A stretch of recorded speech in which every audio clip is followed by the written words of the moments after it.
Hello everyone, this is a quick look at the LEGO Aquaman Black Manta Strike set 76095, and I do realize that this set was a very old set at the time of recording of this video.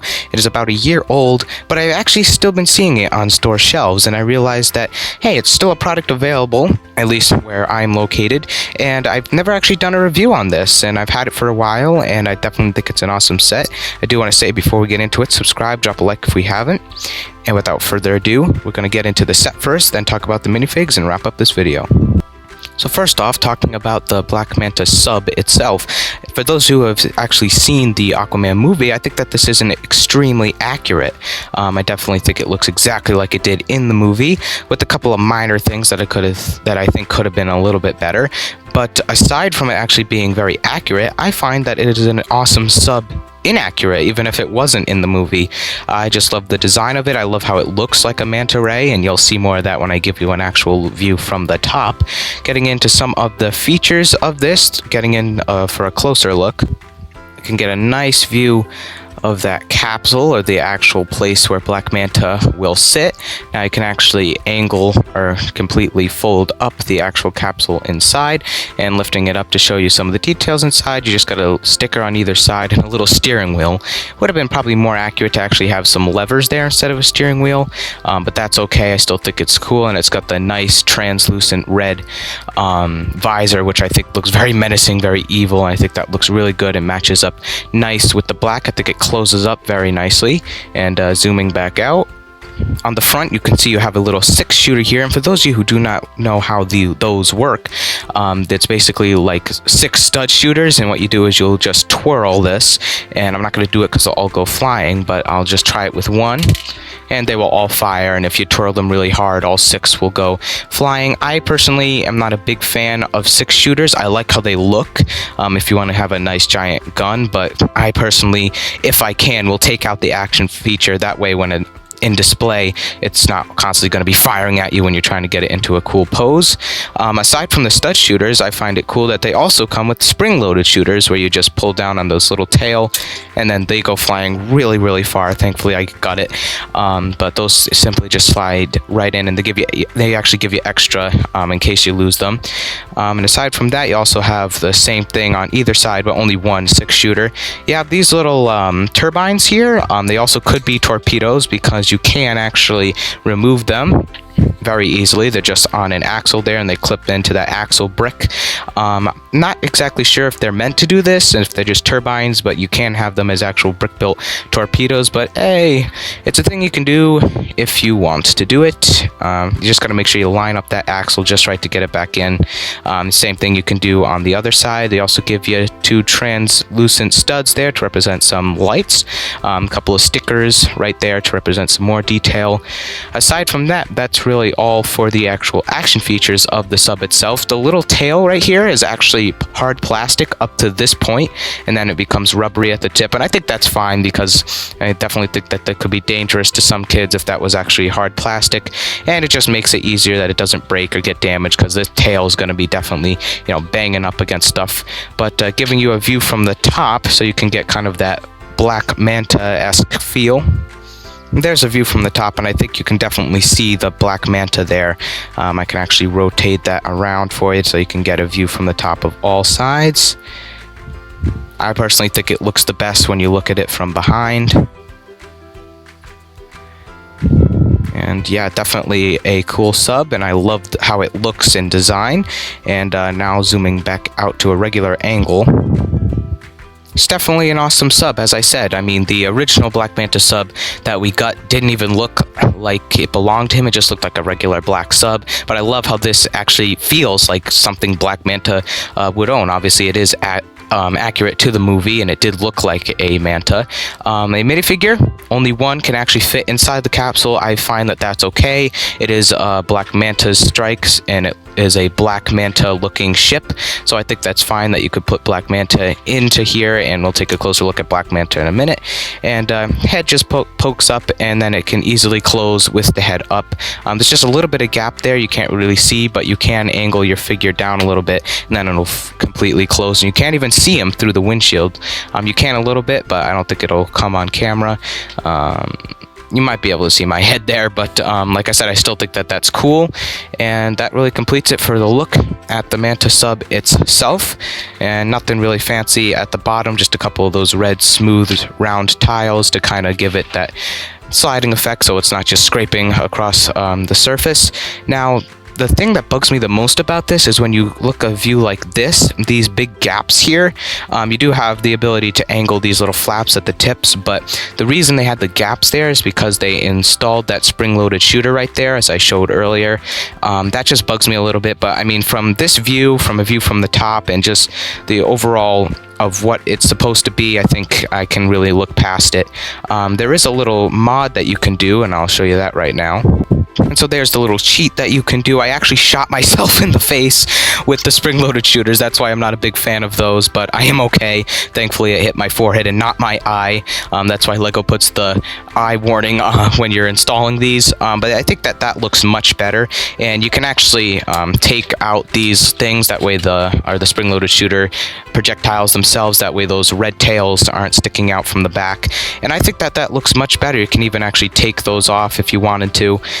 So this definitely looks cool if you want to be as movie accurate as possible. You could also make your own nose. I tried taking this off to see how it would look, and it just still doesn't look right. It definitely needs something to kind of give it some more shape, but so you could just easily put that back in, and one of the studs just fell off. But yeah, it's overall very simple. It's a view from the bottom, and there's just these two things easily come right off, but you can easily install them right back.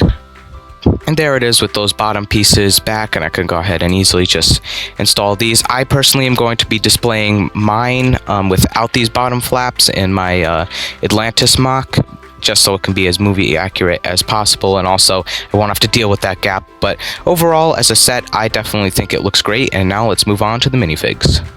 So first, we're starting off with Black Manta himself. I thought that it was appropriate to start off with not the main character, but the person whose sub is in this set and is the set. So he comes with a nice sword there. I don't know if he actually even had it in the movie. I haven't seen it in a while. He normally just used his eyes to do laser blasts. It's a nice gunmetal gray sword. It's always nice to get some of these instead of the old pirate swords. So I definitely like how those look. Bringing them in a little bit closer, you can see it's got some nice detailing on the torso right there. Regular black hands, black arms. No leg printing. Definitely could have benefited from some leg printing. I personally am going to put some new legs on him to give him some leg printing for my mock. Spinning him around to the back, so you got that nice backpack with the tubes that come down, and this can actually completely come off. There's no head underneath. That's just the way that this is designed. It's one piece, and moving him out of the way, you can see that's how it looks, and you can just bring that down and connect it to create that, and that's the little backpack piece that comes down. Taking a better look at his torso and spinning him around to the back, you can see all that beautiful printing is hidden away on the back there. It's got some nice detailing for the backpack that should be printed on, so I definitely appreciate that they didn't just leave the back blank. And then you can easily just slide the neck brace on and bring the head back down. This is a recolor, the headpiece of the original we got. The original we got was the comic book version, which was like silver, but in the movie it was all black, and I definitely like how that looks. I just wish that the eyes and head wasn't so oblong. I wish it was a little bit more rounded. That would make it a little bit more movie accurate. But hey, it works. I can see what it's trying to do. Give him his sword again.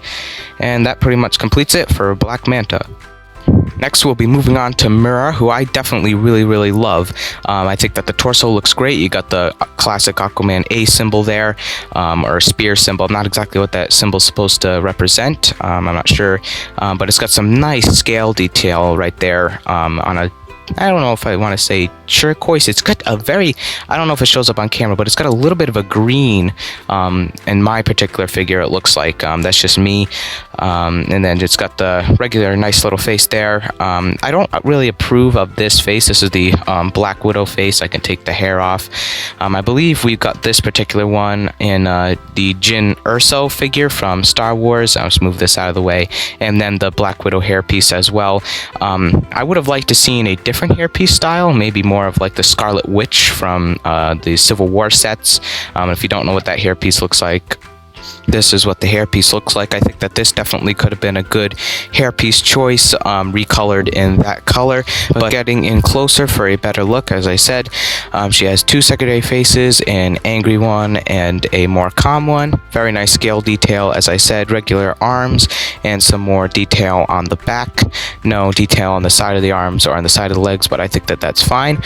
Definitely a cool figure. I just would have preferred maybe a different head choice and a different hair choice. She also does come with this little power blast piece to represent kind of her water power that she had. And if you don't know how those work, you just clip it into the minifigure's hands, and you can see there's a space there, and you press down on that tail. And that was terrible, but it should go flying. Let me see if I can maybe attempt that one more time. No. Right. But it should actually shoot off. Mine's just not working right now. And yeah, definitely a cool fig. Now let's move on to last but not least, Aquaman. So here is Aquaman, played by Jason Momoa in the actual movie. He does not come with his golden trident, sadly. He just comes with his regular dark gunmetal gray or black trident. But with the extension, this is the normal trident piece, but they give you a gunmetal gray lightsaber piece to put onto the bottom to make it a little bit bigger, and I definitely think that that looks cool. He also comes out with a power blast piece to represent his power, and that one actually shot. So that works the exact same. It comes with his long hair, and it does come with his new suit. This is the golden one with the green. At the time that he got this in the movie, he actually did have the golden trident. I'm not sure why they decided to give him this, but that's okay. I'll just switch it out. I have plenty of gold tridents, and it just comes with his original face, his long hair, and some very nice detailing. If I can get it in the light just right, the shine of some scales there, you can kind of see it right there. There we go. I don't know if the camera's picking it up, but you can kind of see the scale detail there, as well as his symbol on the bottom. And there's some scale detail on the actual green legs with the green arms, or the green hands, excuse me, gold arms. And then lifting up his hairpiece, you can see he's got a very angry secondary face, and there's just more of that nice hinted yellowish gold scale detail. So I definitely think that that looks great, and giving him his trident.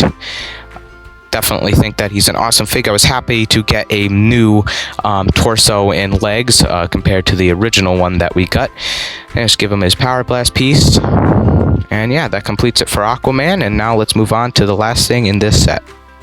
Last thing to talk about in this set is this little side build that comes with an actual Lego shark, but we'll talk about that in a second. It's a very small side build consisting of only about 5 pieces. You come with the nice little blue base, a little sand base there, nice seaweed, and some 2 gold pieces right there. So I think it's an okay side build. I would have liked to seen a little bit of terrain, but yeah, I mean, you get the seaweed, you get 2 gold nuggets there as a little side build. I definitely think it's pretty cool. It's a nice little inclusion, and you also do get a shark. Dare I say, yet again, another shark. I have a bunch of these, but it's still a cool inclusion. Wasn't actually a shark in the movie, but they just included it, and I think that's fine because most of the pieces in this set go into building. The sub obviously can open up and close the mouth. Definitely looks cool, and yeah, that pretty much wraps it up. You can also peg him onto the top of the seaweed to kind of give you that feel that he's actually swimming above the seaweed, which definitely looks pretty cool. And yeah, so let's get back to the regular studio where we'll wrap up this set review. So thank you all so much for watching. I hope you enjoyed, and I do hope you found this helpful. As always, leave that down in the comment section down below. Also leave in the comment section down below if you would like to see more Lego set reviews. This is my review on the Aquaman Black Manta Strike set 76095, and on a scale of 1 to 10, I would rate the sub definitely a 9, solid 9, because I think it looks really good. Again, that gap there is just a little, this bugs me just a little bit. Figures are definitely great. Like I said, I just would have preferred a different head and hair choice for Mira, and some leg printing for Black Manta. No complaints about the Aquaman Fig. I know I did mention that he should have came with his golden trident, but I wouldn't count that as a criticism. I think that they did a fine job because we don't have many, at least I personally don't have many of those tridents. And the shark and the seaweed with the 2 gold nuggets as a side build is a decent side build. Again, mainly focused on the sub, definitely. And that really wraps it up. Thank you for watching, and remember, you can never have too much bricks. And I'll see you in the next video. Keep building.